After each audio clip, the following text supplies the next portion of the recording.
In this video, I'm going to be talking about some of my favourite 4K UHD releases of the past 2 months. And we have had some excellent films coming to the format for the very first time. So 2025 has started off as a great year for collecting films on physical media. Starting us off, we have the Oscar-winning film Amadeus from director Milos Forman. This is a fantastic film. I don't always agree with the films that win Best Picture at the Oscars, but this is one of those years, 1984, where I think they made the correct choice. The film tells the story of Mozart as he comes to Vienna and impresses all of the people there with his wonderful music. However, the story is told from the perspective of his envious rival Salieri, and there's so many great moments in the film as he tries to get one up over Mozart and often fails to do so. Salieri makes it his mission to destroy Mozart, and that is what the film shows. It's a fantastic film. If you've never seen it before, you really should change that. And this 4K disc presents the theatrical cut, which is actually the better version of the film. For a long while, especially while Milos Forman was still alive, the director's cut was the only version of the film that you could see on home video. And that version of the film was too long and it dragged things out and overall was just not as good as this version of the film. It was still very enjoyable, and if you like the theatrical cut, it was great to see the extra bits in there. However, I think this is the better version, and thankfully the 4K looks and sounds excellent. So I think this is a brilliant release. If you're wanting to get this film on 4K, don't hesitate, because they've done a great job here, and especially with the Oscars coming up next week, this is one that was just such a great rewatch to get me in the mood for the awards season. Also from Warner Brothers, we have a 4K release of the film Constantine, where we follow the DC Comics character played by Keanu Reeves as he enters into this strange world of angels and demons set in Los Angeles, and he helps this policewoman investigate the mysterious death of her sister.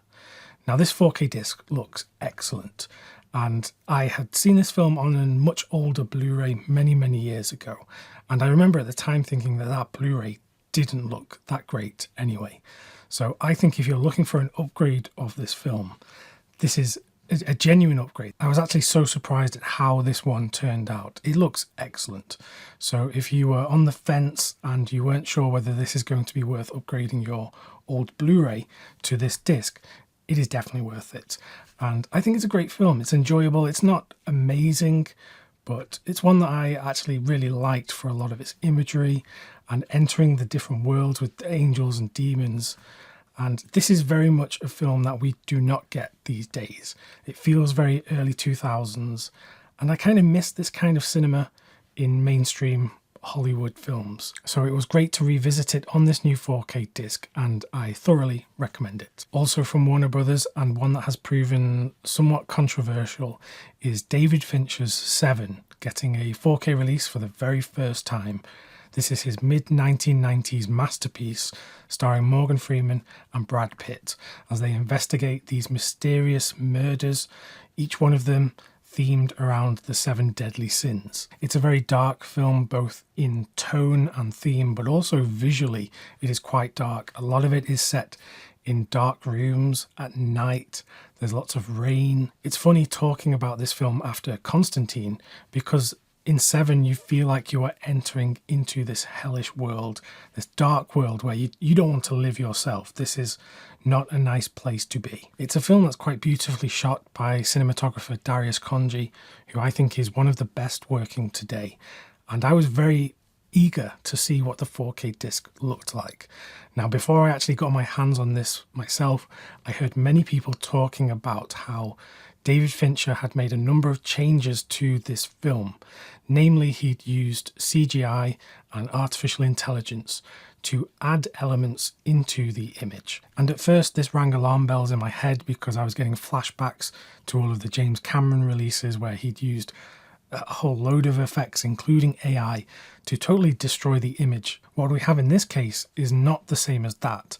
This is David Fincher actually adding in things like telephone wires and clouds and other tiny elements into the image that weren't there before, but he is not in fact changing or degrading the look of the film. Now, it's clear that David Fincher is a bit of a madman, and I think this kind of thing is totally unnecessary, but clearly he deems it as something that needs to be done, similar to what George Lucas did with the Star Wars films. But I don't think it takes away from how the film looks on the 4K disc, because it does look excellent. It was taken from an 8K scan of the original camera negative, and in some senses I almost expected it to look better than it does. It's a film that is quite absent of grain anyway, due to how it was shot on the film stocks that they used and the cameras and how the film is lit. So it isn't a very grainy image anyway, and maybe that's what in my head I'm expecting it to look more like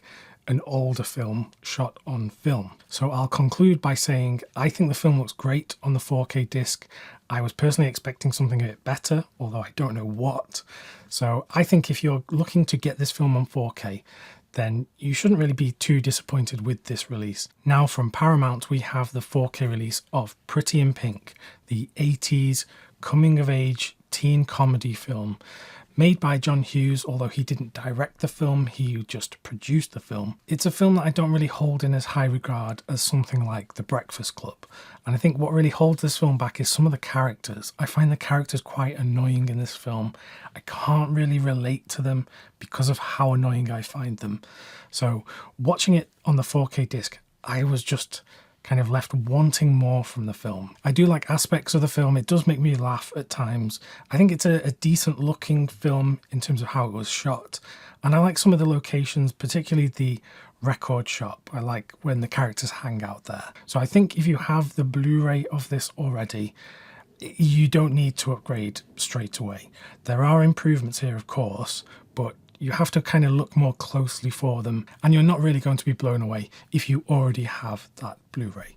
So this is one for the super fans of this film. For me, I was really hoping to like this film more watching it again on the 4K disc, but for just some of those annoying characterizations, it just didn't do it for me. Moving in a completely different direction now, from Japan, we have the film Cure from director Kiyoshi Kurosawa. If you perhaps have never heard of Cure, you are genuinely missing out, because it is one of the best modern Japanese films.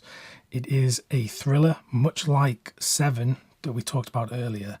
This is from the mid-1990s, and we follow this police detective who is investigating this string of murders that have all ended in this grisly carving up of the bodies with this giant X across them. And all of these killings seem unrelated. So here he is trying to work out what the hell is going on. And as the viewer, you can't really predict where it is going to go. The director of the film, Kiyoshi Kurosawa, is a key figure in modern Japanese cinema, particularly J-horror. And this film has a lot of elements which are quite horrific and chilling and eerie. So he would go on to make further films in that vein, including the film Pulse, which came out a few years later, which many people consider one of the scariest movies of all time. And I am one of those people. If you haven't seen this film, I highly, highly recommend it. Out of all of the films included in this video, this is the one that I think you should watch, because it is truly excellent. So this new 4K release is from Eureka as part of the Masters of Cinema line in the UK. And this replaces the older Blu-ray that they released some years ago. And that Blu-ray was not sourced from the same 4K restoration as this disc is. So if you have the old Eureka Blu-ray, this is a big upgrade. I know that in the US, Criterion have released Cure on Blu-ray based off the 4K restoration. I have not seen that disc. I don't own that version of the film. So I can't say how this compares to that Blu-ray, but certainly if you have the older Eureka Blu-ray, this is a big upgrade. And I think the film looks excellent with the Dolby Vision HDR, which helps with this film because it is quite a dark film. So you really do get those great shadowy scenes. And the film looks excellent. So highly, highly recommended from me, the film Cure from Kiyoshi Kurosawa. Next we have the recent 4K release of Twin Peaks Fire Walk With Me. This is an unfortunately timely 4K release because, as you probably know, David Lynch passed away quite recently. Very sad news for a whole load of people. I'm a huge admirer of his films I'm not the biggest fan because he has some super fans out there and I know some of them personally. However, he made so many incredible films. This one included, by the way.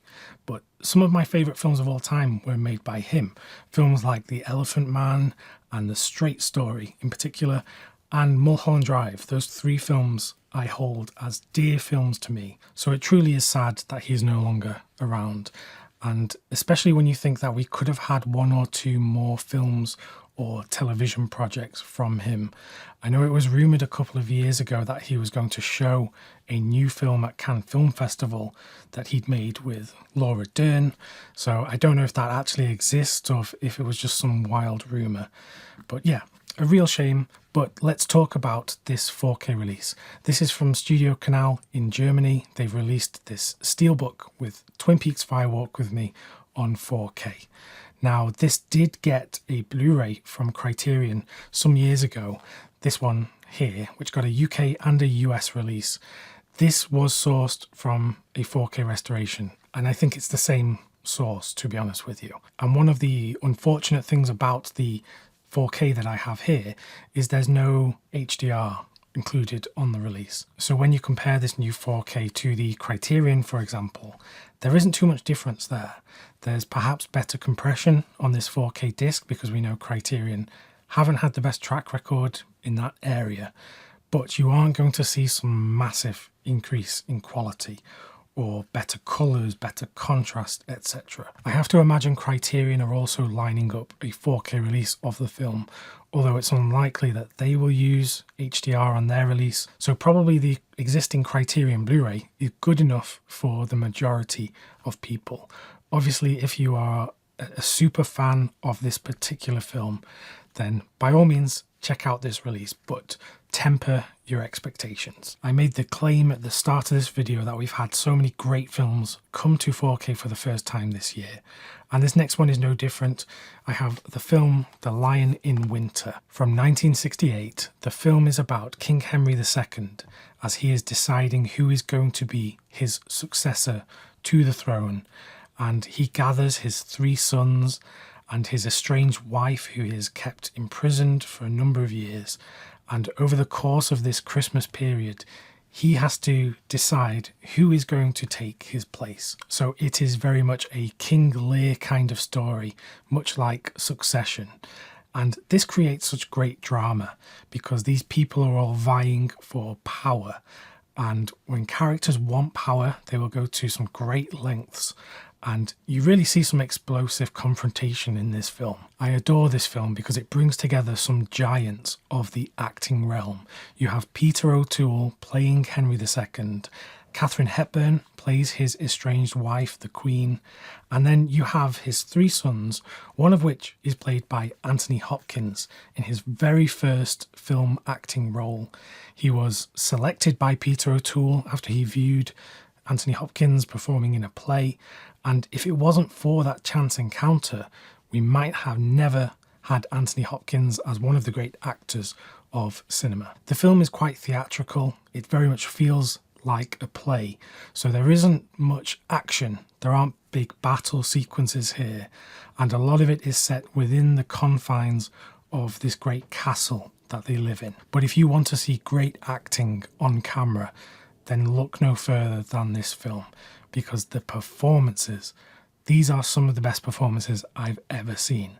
And yes, they are theatrical, they are somewhat melodramatic, but I absolutely love them. And as we are in Oscar season at the moment, this was a film that did very well at the Oscars.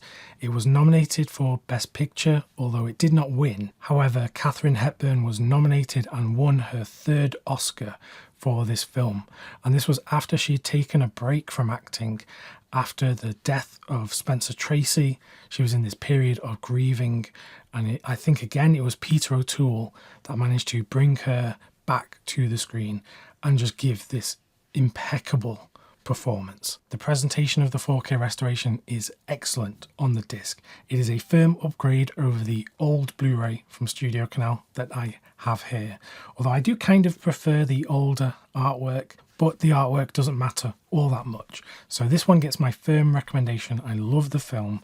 definitely seek this one out if you want to see some incredible performances. Speaking of incredible performances, a film that just got released on 4K from Umbrella Entertainment is Lynn Ramsey's You Were Never Really Here, starring Joaquin Phoenix as this military veteran who is struggling with post-traumatic stress disorder. And we see this from his perspective in the film. We see flashbacks and triggers out in the world that bring these vivid memories to him and very much messes with his link to reality. But he isn't just doing ordinary everyday things in this film. No, he plays this mercenary assassin, hitman kind of character who goes and tries to rescue these young girls who have been trafficked. And this is a very dark material. The film is dealing with dark subject matter, something which we know Lynn Ramsey doesn't shy away from in her films. I saw someone describe the film as an art house version of Taken, the Liam Neeson film, and it does very much feel like that. That's quite an apt description. The film also takes a lot of inspiration from Taxi Driver, and that's very easy to see in terms of the relationship between Joaquin Phoenix and this young girl that he rescues, but also in the way that the film is shot. It's a New York film and it's going into the seedy underbelly of that particular area. I saw it years and years ago when it first came out at the cinema, and this was my first time revisiting it since then. And I think it's an excellent film. I really do. And it has me very excited for Lynn Ramsey's new film, which I think is coming out this year or perhaps next year. In terms of the 4K presentation on this disc, I thought it looked perfectly good. I didn't have an older Blu-ray to compare it to, and it is a modern film, so there's only so much juice you can get out of bringing a new film to 4K. So I think it's a great presentation on the disc, and you can get it in this collector's edition from Umbrella, which has the film in a slipcover, and there are some art cards and a booklet. They make great collector's edition releases, and this one is no different. So a film that I loved rewatching, and I think the 4K disc is a great one. Next up, I have the 4K release of The Nice Guys, the film starring Ryan Gosling and Russell Crowe, directed by Shane Black. And the film is a 1970s set mystery story about this girl that's gone missing, and Ryan Gosling plays this detective who, he's not very competent, to be honest, but he joins forces with Russell Crowe and they try to get to the bottom of what is going on. It's kind of like a modern noir story, but it is very funny and it's just very well written, which is something you would come to expect from the people behind this film. In terms of this 4K disc from Warner Brothers, which is only available in the US as of yet, this is a great presentation, although the film is from a 2K digital intermediate. So you have to temper your expectations with that, comparing it to older Blu-ray presentations of the film. However, I think in terms of the colours and the contrast, the addition of the HDR, this is definitely an upgrade of the older Blu-rays. But in terms of fine detail and getting a greater resolution, well, of course, we don't have that here. So if you're a big fan of this particular film, then it is worth the upgrade. Also from Warner Brothers, we have the film Judas and the Black Messiah. This one did very well at the Oscars the year it came out. I think Daniel Kaluuya won Best Actor for this film, and he gives a great performance in this film, playing Fred Hampton, the Black Panther leader or one of the key figures in the movement. And this film explores his relationship with the FBI informant played by Lakeith Stanfield. And it's a very well-made film looking at this important time in American history, something that I find very fascinating as a non-American. I love reading up about that particular time and what was going on. This was actually my first time viewing the film, so I don't have anything previous to go on and compare to this particular experience. However, I think the film looked perfectly fine on the 4K. Interestingly, on the back of the case, it does say it had a Dolby Atmos track, and this was missing on this release. And the same with The Nice Guys, actually. This says Dolby Atmos on the back, but there is no such track. So I don't know if that's a mistake, if they've been missed off, or if it's a mistake in terms of they've just used an old logo on the packaging and it's just been put on there by accident. But the film looked very good indeed. And like I said, a very interesting, engaging film looking at an important part of American history. While we are talking about important American history, we also have a key figure in American cinema to talk about. That is Russ Meyer, and we have 3 films on 4K from him, courtesy of Severin Films. Now, these 3 films, we have Vixen, we have Super Vixens, and this one I can never remember the full title, Beneath the Valley of the Ultra Vixens. These are all part of Russ Meyer's Bosom Mania, as it says here on the top of the case. And before watching these films on the 4K, I'd never seen these before.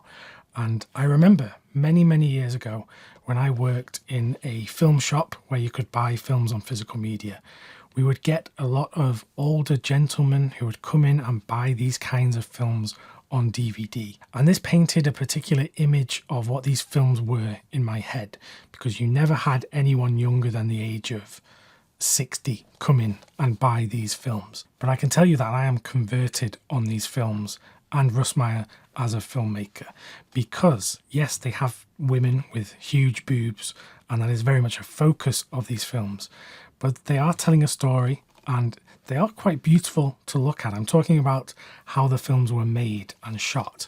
In particular, the very first one, Vixen.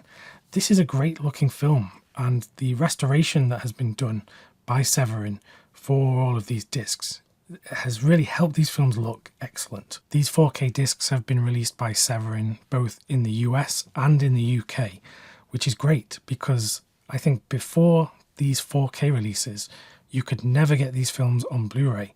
They were only on DVD because I think the film rights were being held quite tightly.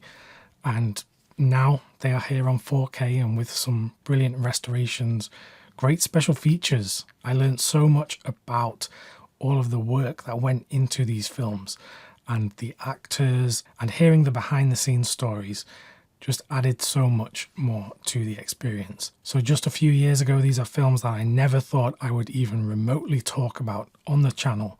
But here we are, people change, people evolve, and I think these films are well worth a look if you are into looking at counterculture cinema from America. These films were made on such a low budget, but were hugely successful, and they brought loads of people back into movie theatres. So regardless of if you like these films or see any merit in them whatsoever, you can't deny that they are an important point in the history of cinema. So that was just a quick look at some of the many 4K releases that I have been loving lately. We truly are in the golden age of films on physical media, and I'm having a great time. I just can't keep up with everything, which is a real shame, but there's plenty of time to go back and revisit things that I've missed. If you want to hear more from me, get some more film recommendations, just click the video that is on your screen right now. Until next time, thank you very much for watching, and I'll see you soon.